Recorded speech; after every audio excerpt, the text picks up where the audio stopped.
Et regardez le témoignage de ce militaire russe. Il montre bien l'imminence supposée des combats. Ребятки, всем привет. Из города Армянск, это Крым. Эвакуировать сейчас женщин и детей. Ну, это, чтобы вы понимали масштаб того пиздеца, который сейчас происходит. И на связь не могу часто выходить. Ни я, ни мои админы. У нас тут немножечко тяжелая ситуация. Поэтому прошу меня простить и отнеситесь с пониманием. On commence à évacuer les femmes et les enfants. C'est ce que dit cet homme. Il donne même une date dans son témoignage. Il parle du 28 novembre. Alors, on va pouvoir revenir sur cette date du 28 novembre, vérifier s'ils ont des informations ou pas. En tout cas, Magali, cela est effectivement confirmé par un ancien officier britannique qui travaille pour les Ukrainiens. Oui, il s'appelle Glenn Grant, un lieutenant-colonel britannique à la retraite. On va revenir sur son profil dans un instant, mais il a témoigné dans cet article du Wall Street Journal. D'après lui, la Crimée est prenable car la majorité des soldats russes qui s'y trouvent ne sont pas aguerris et que la péninsule est probablement le point le plus faible du territoire tenu par les Russes en Ukraine. Même si un autre expert militaire le dit, il est cité également par le journal, il faudrait peut-être employer la même méthode qu'à Kherson pour s'emparer de la Crimée, à savoir étouffer lentement les troupes russes plutôt que de tenter d'envahir le territoire purement et simplement. D'ailleurs, sur ce point, on va juste rappeler la position des Américains.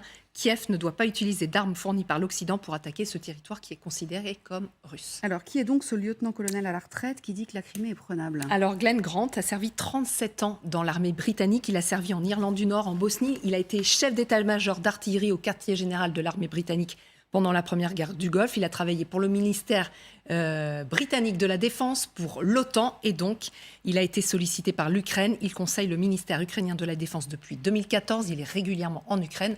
Donc on se doute qu'il est extrêmement bien renseigné. Merci beaucoup Magali. Général, hier on parlait d'un assaut éventuel en Crimée. Quand on entend ces experts dire étouffer la Crimée comme ça a été fait pour Kherson, c'est-à-dire sous un déluge de feu, empêcher tout le monde de sortir, c'est ça la solution ? Je pense que ça c'est raisonnable. Vouloir prendre d'assaut la Crimée aujourd'hui, je ne vois pas comment on fait, parce que d'abord, la bataille de Bakhmout n'est pas terminée. On ne sait pas comment elle va se finir. Donc déjà, Bakhmout, c'est Donbass, c'est un autre front. Au nord, c'est la grosse offensive. On ne peut pas vendre la peau de l'ours avant de l'avoir tué, même si on sait que les Ukrainiens sont dans une dynamique plutôt offensive. Ensuite, il faut redescendre, c'est-à-dire qu'il faut prendre tout l'oblast de Kherson.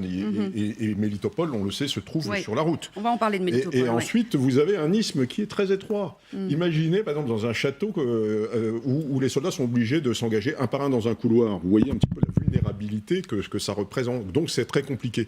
Donc, alors, effectivement, si les troupes actuellement, qui sont occupées beaucoup plus au nord, celles du sud sont moins aguerries, mais il y a quelque chose peut-être à faire à terme. Mais regardez bien, cette presqu'île, elle est assez facilement défendable.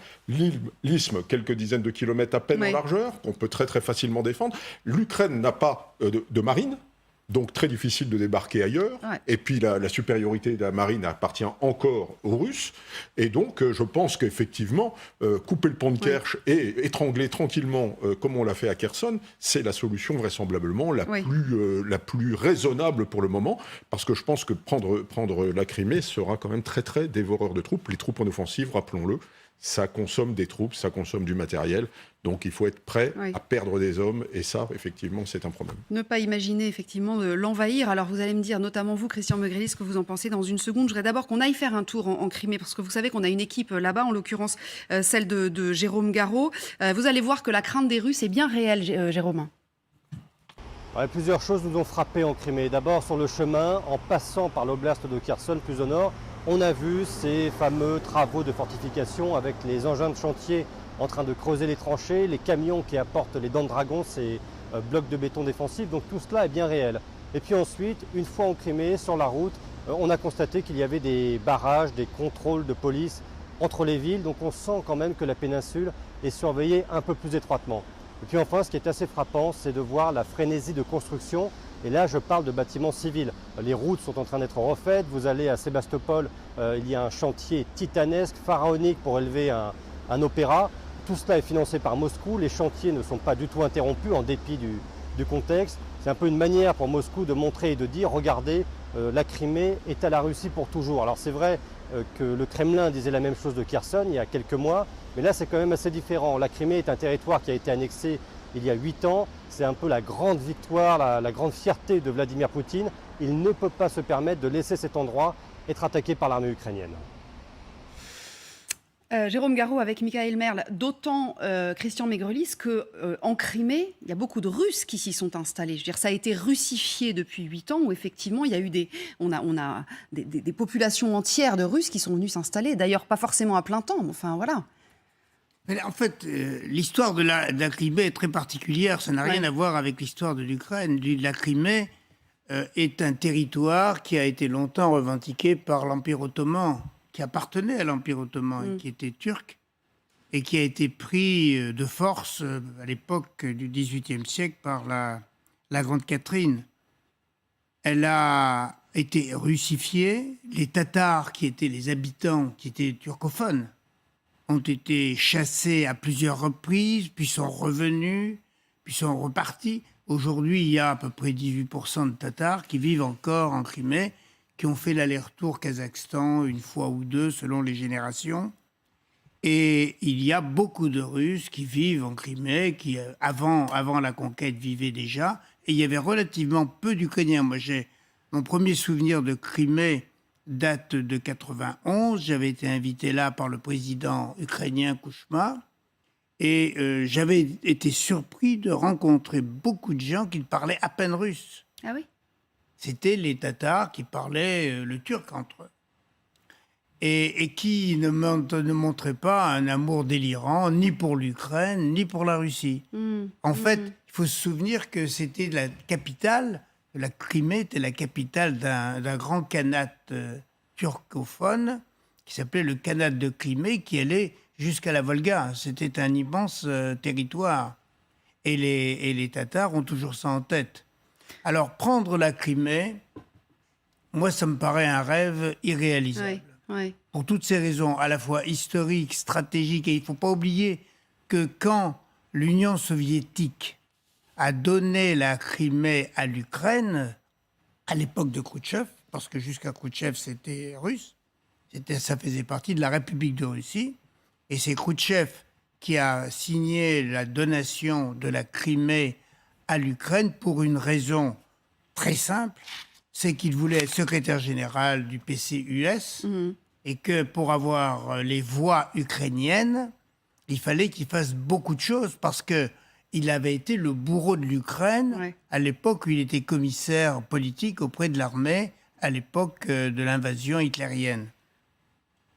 Et moyennant quoi il a été élu secrétaire général, et la Crimée est devenue ukrainienne, mais elle n'a pas été peuplée, et la Russie a gardé, l'Union soviétique a gardé un couloir nationalisé pour permettre les échanges avec le port de Sébastopol qui lui-même est resté sur territoire russe. Oui, c'est ça. Donc la Crimée, à l'époque ukrainienne, avait un tiers de son territoire qui en réalité était russe. Oui, donc on voit que ça va être effectivement extrêmement compliqué. Lova Hiner. Moi, je crois qu'il faut quand même faire attention à ce qu'on dit. La Crimée, aujourd'hui, le droit international est très clair.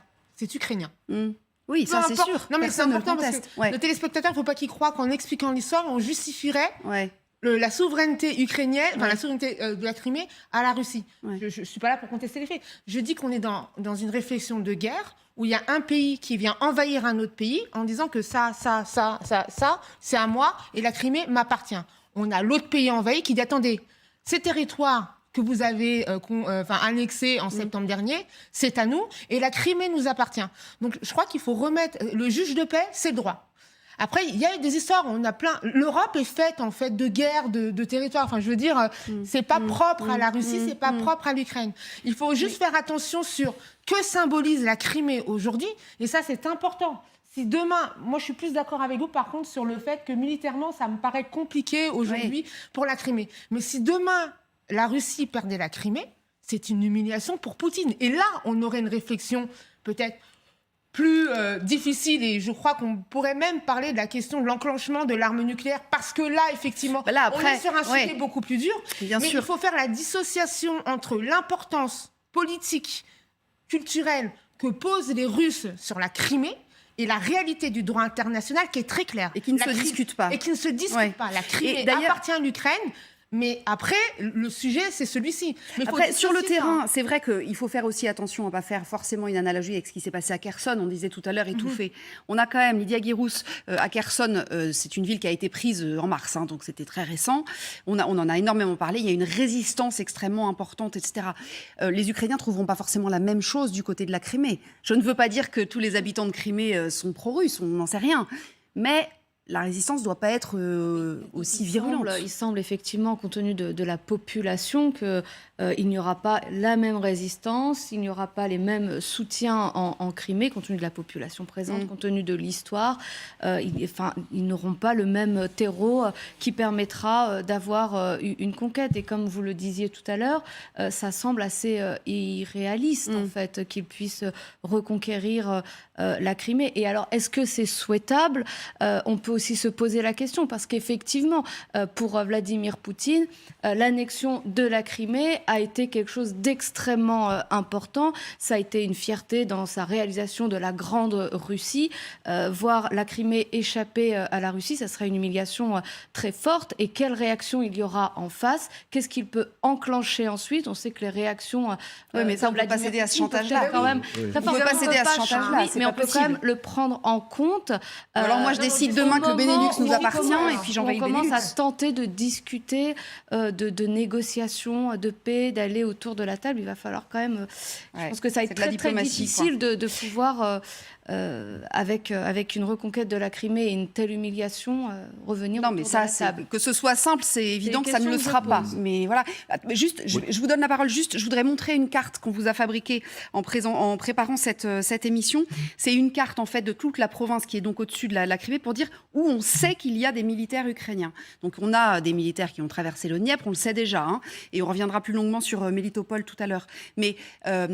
ils sont positionnés, ces militaires-là. Est-ce que de là, ils sont effectivement à portée de tir de la Crimée, par exemple ? Est-ce qu'ils peuvent faire quelque chose de là où ils sont ? À partir de Kherson, vous voulez dire ? Kherson, Kakhovka... Alors Kherson, vraiment en limite, mais non, ils n'attaquent pas Sébastopol avec leur artillerie, peut-être avec des drones. Hein. Les drones, ça vole beaucoup plus loin, ou un peu d'aviation éventuellement. On a vu que lorsqu'ils n'avaient pas Kherson, ils ont été capables de taper, de taper la Crimée un paquet de fois, notamment sur l'aéroport, où ils ont détruit la moitié de la force aéronavale, les avions, ils ont tapé l'état-major de la marine, ils ont tapé la gare, ils ont tapé un dépôt de munitions là, qu'on voyait cet été, où on voyait les gens s'enfuir sur les plages, et donc ils sont capables de faire un certain nombre de choses, mais non, là ils ne sont pas à portée.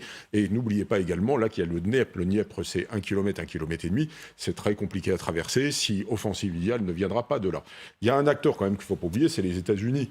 Hein, on n'en parle pas, ça n'est pas qu'une question d'opportunité militaire de reprendre la Crimée. Je veux dire, si demain les États-Unis disent non, on vous coupe les munitions vous attaquez la Crimée, là, ça va être effectivement très très compliqué pour eux d'assumer ça. Il y a manifestement...